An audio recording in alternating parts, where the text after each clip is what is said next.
ഇന്ന് നമ്മൾ എക്സ്പ്ലെയിൻ ചെയ്യാൻ പോകുന്നത് 2018 റിലീസ് ചെയ്ത ഒരു ആനിമേറ്റഡ് ഷോർട്ട് ഫിലിമായ ബാവോയാണ്. ഒരു ചൈനീസ് അമേരിക്കൻ വിമൻ അവർക്കും ഹസ്ബൻഡിനും വേണ്ടി ബണ്ണുണ്ടാക്കുന്നു. ഹസ്ബൻഡിന്റെ ജോലി തിരക്ക് കാരണം അയാൾ പെട്ടെന്ന് കഴിച്ചിട്ട് പോകും. എന്നാൽ അവർ അത് കഴിക്കുമ്പോൾ ആ ബണ്ണിന് ജീവൻ വയ്ക്കും. ഒരു കുഞ്ഞിന്റെ പോലെ ആ ബണ്ണ് കിടന്ന് കരയുന്നുണ്ട്. അവർ അതിനെ എടുത്ത് വളർത്തും, ഫുഡ് ഉണ്ടാക്കി കൊടുക്കുന്നു, കളിക്കാൻ വിടുന്നു. അങ്ങനെ കുറെ നാള് കടന്നു പോകും. കുട്ടിയായിട്ടിരുന്ന ബാവോ ടീനേജ് ആവുന്നു, ദെൻ അഡൾട്ട് ആവുന്നു. അവർക്ക് ബാവു സ്വന്തം മകനെ പോലെയാണ്. പക്ഷെ നാളുകൾ കഴിയുന്തോറും ബാവു അവരിൽ നിന്നൊക്കെ അകന്നു പോകുന്നുണ്ട്.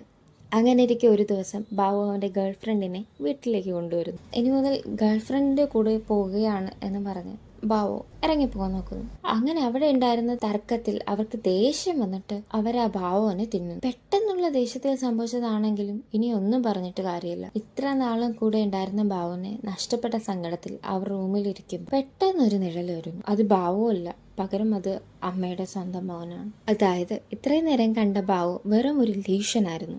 എംപ്റ്റിനെസ് സിൻഡ്രോം എന്ന രോഗമാണ്. അതായത് സ്വന്തം മക്കൾ അവരിൽ നിന്നും അകന്നു പോകുമ്പോൾ ഉണ്ടാകുന്ന വിഷമത്തിൽ നിന്നാണ് ഈ ഇല്യൂഷൻസ് ഒക്കെ ഉണ്ടാകുന്നത്. അതായത് അവർക്ക് സ്വന്തം മകൻ വർഷങ്ങൾക്ക് മുമ്പ് ബാവോ പോയതുപോലെ ഇറങ്ങിപ്പോയതാണ്, എന്നിട്ട് ഇപ്പോഴാണ് തിരിച്ചു വരുന്നത്. അങ്ങനെ ആ മകൻ വന്ന് അമ്മയെ സമാധാനിപ്പിക്കുന്നു. അങ്ങനെ മകനും അവന്റെ വൈഫും അച്ഛനും അമ്മയും ഒരുമിച്ച് ബാവോ ഉണ്ടാക്കി കഴിക്കുന്നത് കാണിച്ചുകൊണ്ട് ഈ ഷോർട്ട് ഫിലിം അവസാനിക്കുന്നു. Thanks for watching. വീഡിയോ ഇഷ്ടപ്പെട്ടാൽ ലൈക്ക് ചെയ്യുക, പിന്നെ സബ്സ്ക്രൈബും കൂടി ചെയ്യാൻ മറക്കല്ലേ.